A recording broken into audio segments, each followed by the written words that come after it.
Ang kwento ay nagsisimula kay Yon, isang maganda at matalinong estudyante sa high school, na naghihintay sa kanyang ina. Dito ipinapakita na siya ay kalahok sa isang kompetisyon sa piano. Ang kanyang ina na nagngangalang Sel ay gustong siya ang magwagi. Kaya't iminungkahi nitong maging tagalipat siya ng pahina ng kanyang katunggali. Ipinaliwanag ni Sel na ang tagalipat ng pahina ay maaaring magligtas o sumira sa isang pagtatanghal. Iniutos niya kay Yon na guluhin ang oras ng kalaban habang tumutugtog. Ngunit si Yon ay nakinig lamang at walang sinabi. Ang kwento ay umusad hanggang sa araw ng pagtatanghal. Isang binata na nagngangalang Jin ang nakahandang tumugtog sa piano. Humingi ang mga hurado ng isang boluntaryo para maging tagalipat ng pahina. Tumingin si Yon sa kanyang ina at tumayo bilang boluntaryo. Hindi natuwa si Sel sa desisyon ng anak. Sa halip na guluhin ang oras ng binata, tinulungan siya ni Yon at maayos na nilipat ang mga pahina. Sa puntong ito, ang eksena ay bumalik sa nakaraan. Dito ipinakita na binibigyan ni Sel ng aralin sa piano si Jin. Magaling tumugtog si Jin, ngunit sinabihan siya ni Sel na mali ang kanyang ginagawa. Ito ang naging dahilan ng pagkainis ng binata. Nang dumating ang kanyang ama, nagreklamo ito at hiniling na palitan si Sel bilang guro. Naroon din noon ang batang si Yon at nagsimulang tumugtog sa piano. At ginawa niya ito ng perpekto. Matapos ang insidente, tinanggal si Sel bilang guro. Bago siya umalis, tinawag niyang spoiled brat si Jin. Mula noon, naging layunin ni Sel na gawing pinakamahusay na pianistang estudyante ang kanyang anak. Balik sa kasalukuyan. Natapos ni Jin ang kanyang pagtatanghal. Ngayon naman ay si Yon ang nakatakdang tumugtog. Nagboluntaryo si Jin bilang tagalipat ng pahina ni Yon. Dahil dito, nagpanik si Sel. Habang tumutugtog si Yon, nahulog ni Jin ang mga nota sa kalagitnaan ng pagtatanghal. Ngunit nagpatuloy si Yon dahil kabisado niya ang piyesa sa kanyang isipan. Pagkatapos ng pagtatanghal, inihayag ang nanalo sa kompetisyon. Si Yon ang nagwagi habang pangalawa si Jin. Ito ang naging kalagayan nila sa loob ng maraming taon. Dahil hindi kailanman natalo ni Jin si Yon. Samantala, ipinakilala ang isang atleta na nagngangalang Chen. Siya ay nagsasanay para sa isang kompetisyon sa high jump. Bago ang kanyang tira, napansin ni Chen ang isang babae na nagtutulak sa kanyang ina.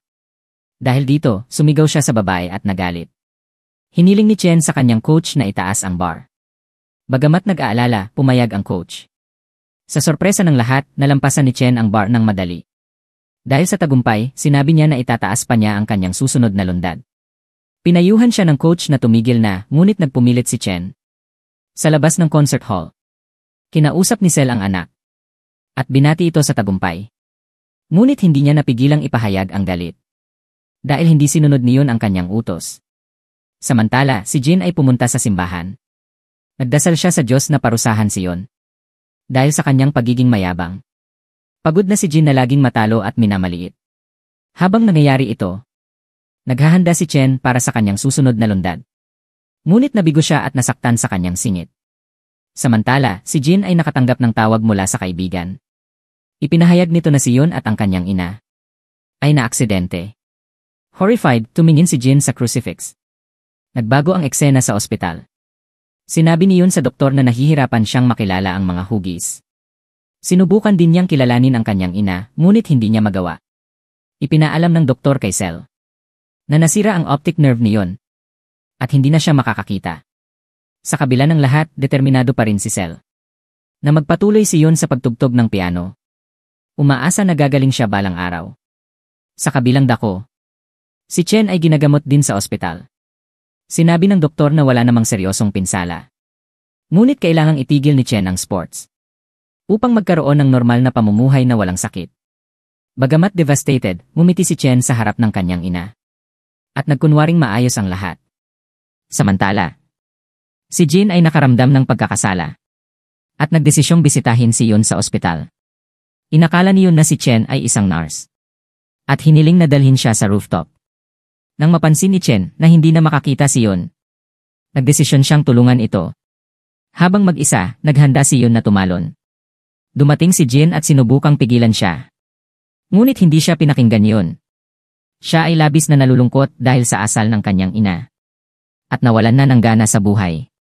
Ipinikit niya ang kanyang mga mata at hinayaang mahulog. Sa kabutihang palad, Nasalo siya ni Chen bago pa siya tumama sa lupa. Sinabi ni Chen sa kanya na yon ang dahilan kung bakit hindi niya siya dinala sa rooftop. Sa halip, dinala siya ni Chen sa parking lot. Idinagdag pa niya na dapat nang tigilan yon ang pagsisisi sa kanyang ina at magsimulang magpakita ng mas mature na ugali. Lumipas ang panahon. Dahil hindi na makapag-ensayo sa sports, si Chen ay nagiging tamad at laging natutulog. Nag-aalala ang kanyang ina at kumuha ng larawan mula sa lumang album ng pamilya. Kinalaunan habang hapunan, napansin niyang ang kanyang anak ay labis na frustrado sa buhay. Nagdesisyon siyang kausapin si Chen tungkol sa kanyang ama at ibinigay ang larawan. Ibinunyag niya na ang ama ni Chen ay isang sikat at respetadong pianistang kilala sa buong bansa. Natuwa si Chen sa kanyang narinig at tinanong ang ina kung bakit hindi niya ito sinabi noon. Ipinaliwanag ng kanyang ina na nahihiya siyang sabihin ito dahil nabuntis siya matapos silang maghiwalay ng kanyang ama.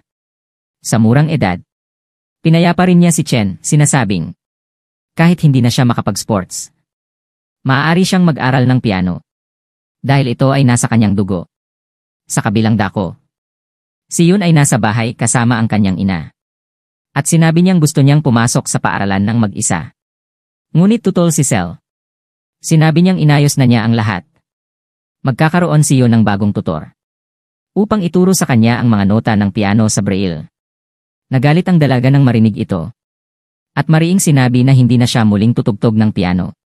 Hinamak niya ang ina at sinabing siya na ang magdedesisyon para sa sarili. Samantala, si Chen ay naglalakad sa kalye at napansin ang isang poster ng konsyerto ng kanyang ama. Intrigado, nagdesisyon siyang matutong tumugtog ng piano. Kinabukasan, naghanda si Yun upang pumasok sa paaralan ng mag-isa. Sinabi niya sa kanyang ina na hindi niya kailangan ng tulong. May dalang tungkod, nagsimula siyang maglakad papunta sa paaralan. Sinubukang sundan siya ni Sel. Ngunit napilitang huminto nang mapansin ni Yun ang kanyang presensya at nagsimulang sumigaw. Samantala, si Jin ay nasa malapit at nasaksihan ang kanilang pagtatalo. Sinundan niya si Yun ng tahimik. Tinutulungan siyang makasakay sa tren at sinigurado niyang maayos siya sa hagdan.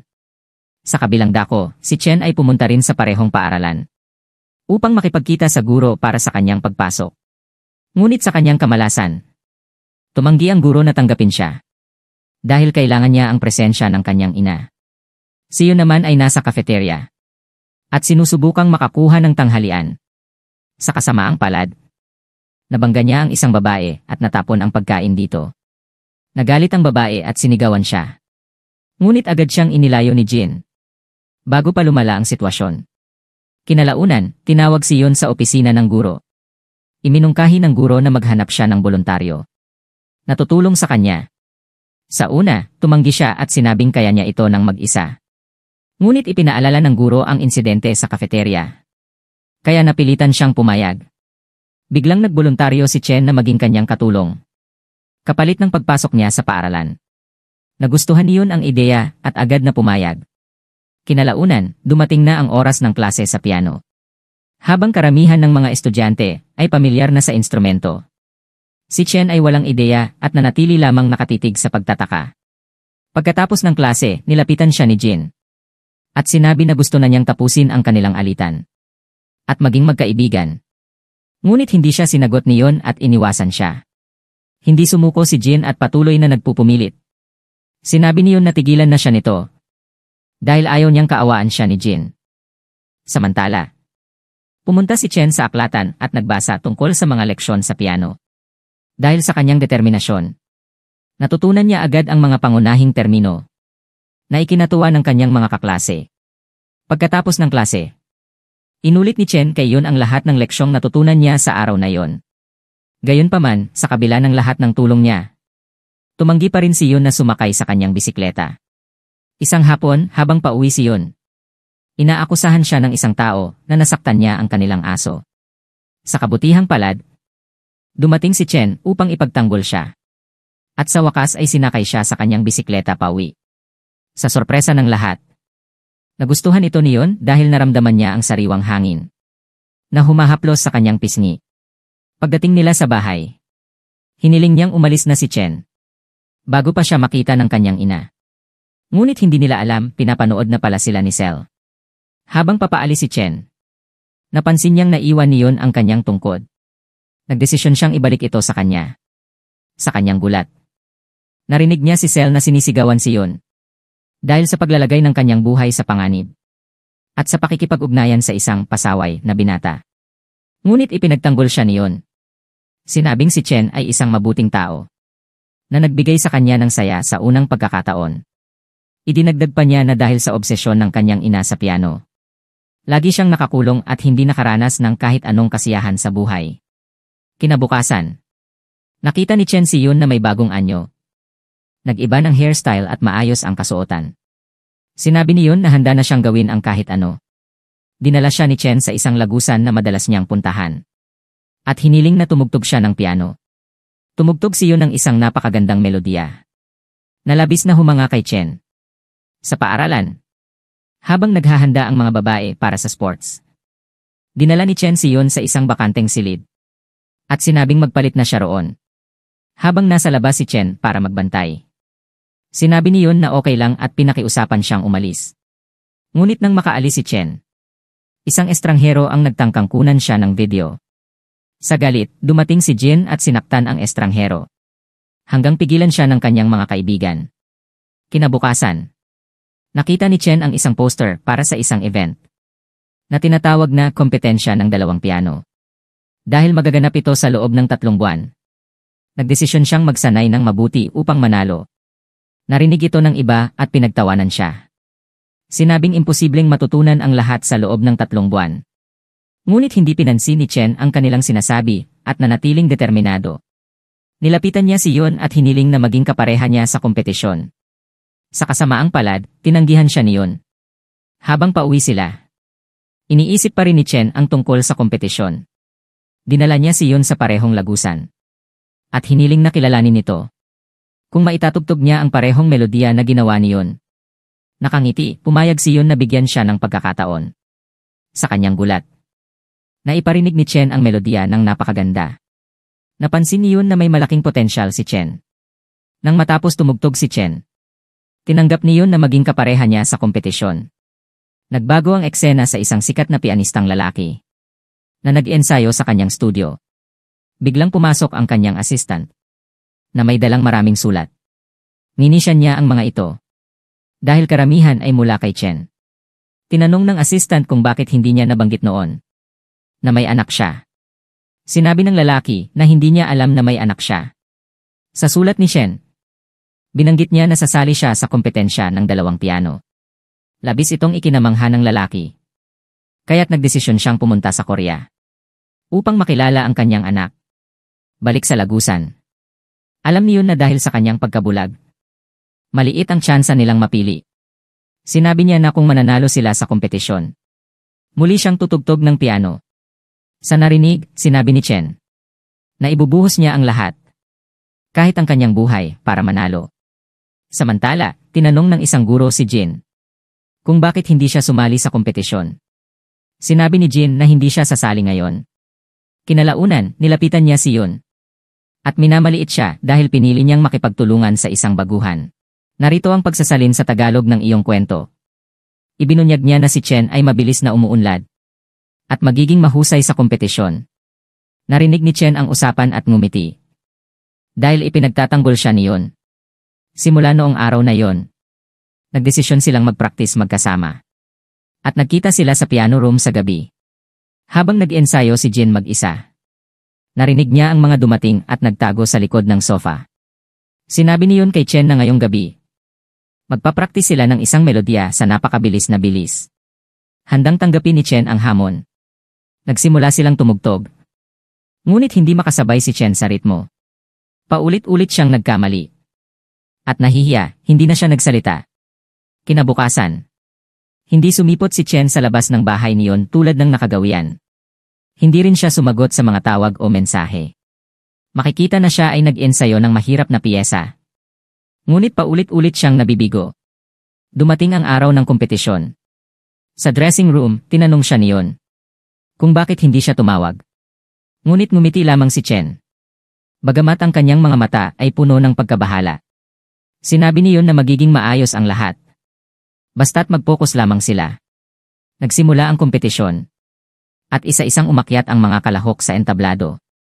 Nang dumating ang kanilang turno, pareho silang nakaramdam ng halong kaba at pananabik. Ngunit nang magsimula silang tumugtog, ang musika ay dumaloy ng napakaganda, na ikinagalak ng mga manonood. Matapos ang kanilang pagtatanghal, niyakap nila ang isa't isa. Si Yun ay nagningning sa kasiyahan, habang si Chen ay nagpupumilit na pigilan ang kanyang emosyon. Dahil nakita niya ang kanyang ama, ang sikat na pianista, na naroroon. Hinawakan siya ni Yun sa kamay at sinabi, "Ano man ang mangyari sa iyong ama, lagi mo akong magiging kakampi." Bago magsimula ang huling pagtatanghal, kinausap ni Chen ang kanyang ama. Sa hindi inaasahang pagkakataon, lumapit siya kay Jin at hiniling na siya ang pumalit sa kanyang lugar sa pagtatanghal. Dahil nais niyang si Yun ang magwagi, upang patuloy itong tumugtog ng piano. Nagalak si Jin sa kanyang mga salita at pumayag na tumulong. Samantala, kinausap ni Chen ang kanyang ina. At tinanong kung bakit siya nagsinungaling tungkol sa kanyang ama. Ipinaliwanag nito na ginawa niya iyon upang bigyan siya ng bagong dahilan upang magpatuloy sa buhay. Lalo na nang nalungkot siya dahil sa pag-iwan sa sports. Pagkarinig nito, hinawakan ni Chen ang kamay ng kanyang ina. At dinala siya sa lagusan kung saan siya nag-ensayo ng piano. Doon, nagsimulang tumugtog si Chen para sa kanyang ina. Habang nangyayari ito, nagsimula na ang pagtatanghal ni Yun at Jin. Si Yun ay nakangiti habang tumutugtog, na hindi alam na si Jin ang kanyang kapareha. Magkasama nilang natapos ang unang bahagi ng kanilang pagtatanghal. At naghanda para sa mas mabilis at mahirap na bahagi. Sa parehong oras, nasa lagusan si Chen at tumutugtog ng parehong piyesa. Ang kanyang interpretasyon ay naging napakaganda. At puno ng hindi inaasahang ningning. Ang kanyang ina ang unang pumalakpak. At nang tumingin siya sa paligid, napansin niyang may malaking grupo ng mga tao na pumapalakpak din. Sa parehong sandali, ang mga manonood sa auditorium ay sumabog din sa kasiyahan. Habang ang dalawa sa entablado ay ngumingiti sa kanilang tagumpay. Sa huling eksena, makikita si Yun na nakangiti habang hawak ang tropeo ng tagumpay, na nagpapatunay na siya ang nanalo sa kompetisyon. Natapos ang napakagandang kwento ng pag-ibig na ito. Maraming salamat sa panonood ng video. Kung bago ka, inaanyayahan kitang mag-subscribe. At huwag kalimutang i-activate ang mga notification. Narito ang iba pang mga video na tiyak na magugustuhan mo. Maaari ka ring maglibot sa channel. Dahil maraming mahuhusay na buod dito. Hanggang sa muli, paalam!